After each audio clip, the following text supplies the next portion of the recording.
আসসালামু আলাইকুম এভরিওয়ান, সকলকে অরণ্য এগ্রোতে স্বাগত। অরণ্য এগ্রো থেকে আমি সাইদুল হক ফাহাদ আছি আপনাদের সাথে। আপনাদের সকলের কাছে হয়তো অরণ্য এগ্রো নামটি একটি নতুন নাম। আমাদের এগ্রোর নামটি আপনাদের কাছে অপরিচিত হওয়ারই কথা, কারণ আমরা ইতিপূর্বে ফেসবুক বা ইউটিউবে কোনো ভিডিও দেইনি। আমাদের খামারটি আমরা অনেক পূর্ব থেকেই প্রতিষ্ঠিত করার চেষ্টা করছি।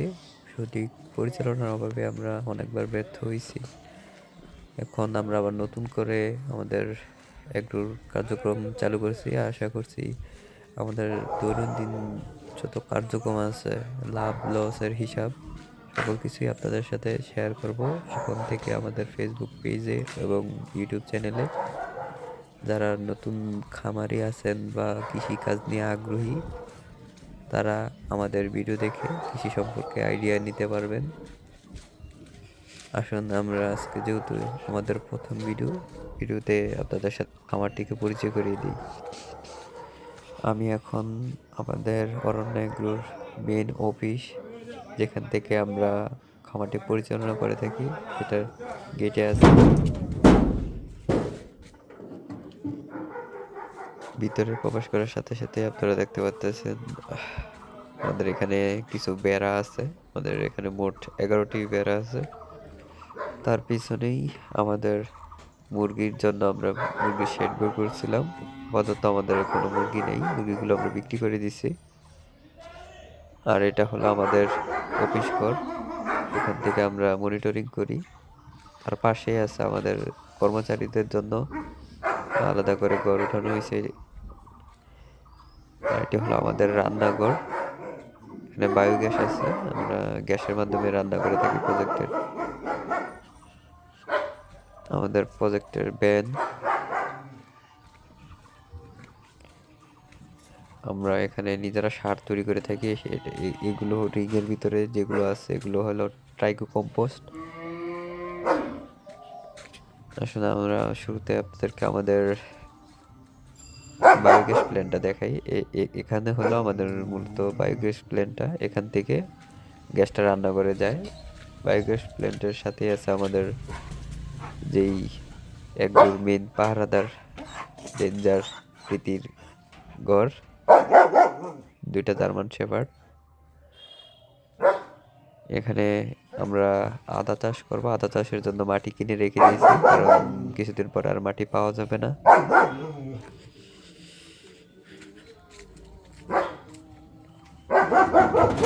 এগুলো হলো আমাদের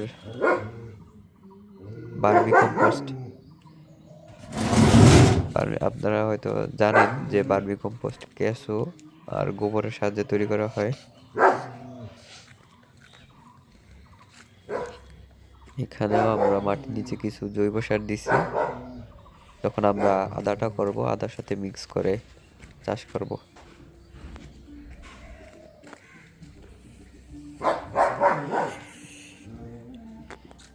এগুলো হলো আমাদের ট্রাইকো কম্পোস্ট গুলা।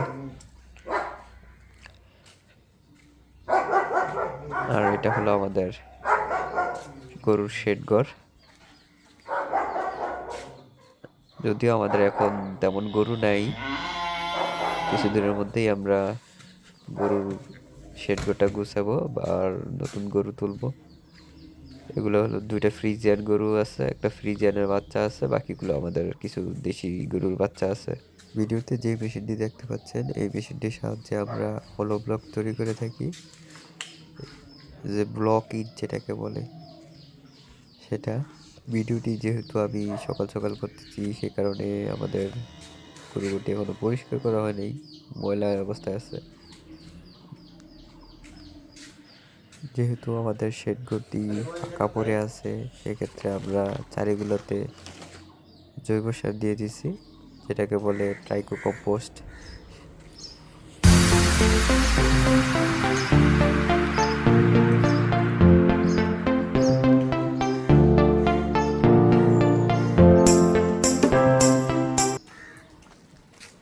আমাদের অফিস থেকে একটু সামনে হলো আমাদের গ্রিন হাউস প্রজেক্ট। এখন আমরা গ্রিন হাউসের প্রজেক্টের দিকে যাচ্ছি।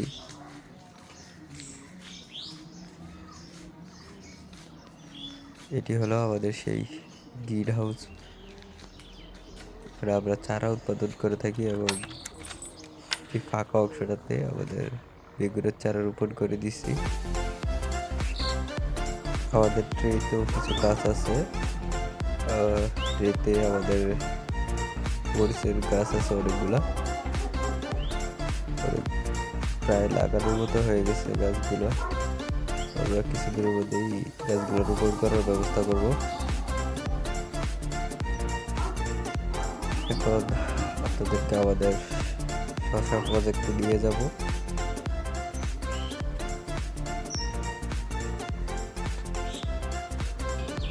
আমাদের এই গ্রিন হাউস প্রজেক্টের পাশেই আমাদের এই যে শশা প্রজেক্ট।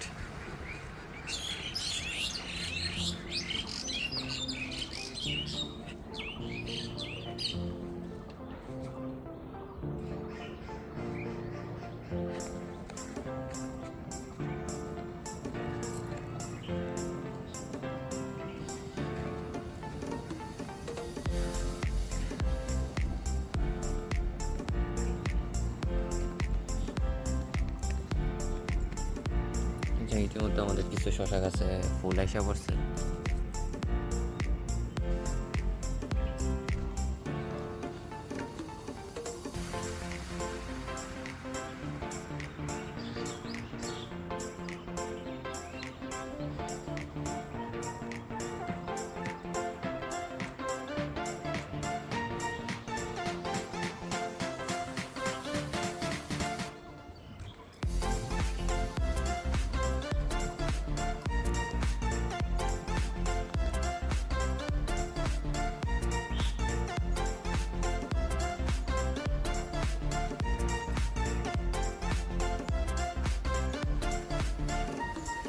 আমাদের শসা প্রজেক্টের পাশেই আমাদের গরুর যেই ঘাসের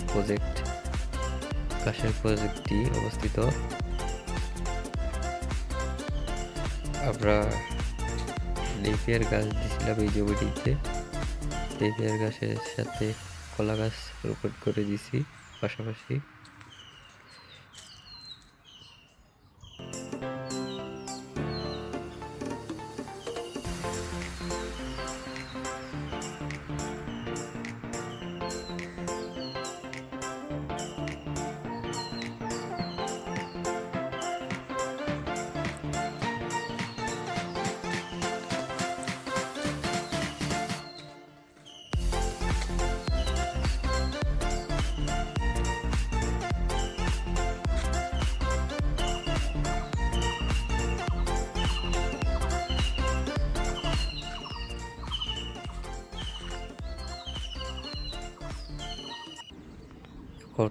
বর্তমান আমি আমাদের প্রজেক্টের পুকুর পাড়ের সামনে দাঁড়িয়ে আছি। এখানে মূলত আমরা মাছ চাষ করে থাকি, পাশাপাশি উপরের যে জমিটা আছে সেখানে বাদাম অথবা মিষ্টি কুমড়া চাষ করে থাকি। বর্তমানে আমাদের এখানে মিষ্টি কুমড়া লাগানো আছে। আমাদের মিষ্টি কুমড়ার পাশে কিছু বেড ফাঁকা ছিল, সেখানে আমাদের ভুট্টা বীজ বেশি হয়েছিল অন্য জায়গায়, এখানে লাগিয়ে দিছে।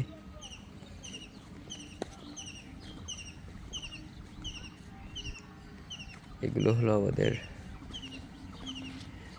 মিষ্টি কুমড়া গাছ।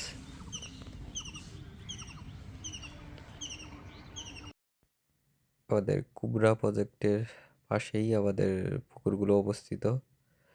আসলে আমি আপনাদেরকে আমাদের পুকুরগুলো ঘুরে দেখাই।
আজকের মতো এই পর্যন্তই।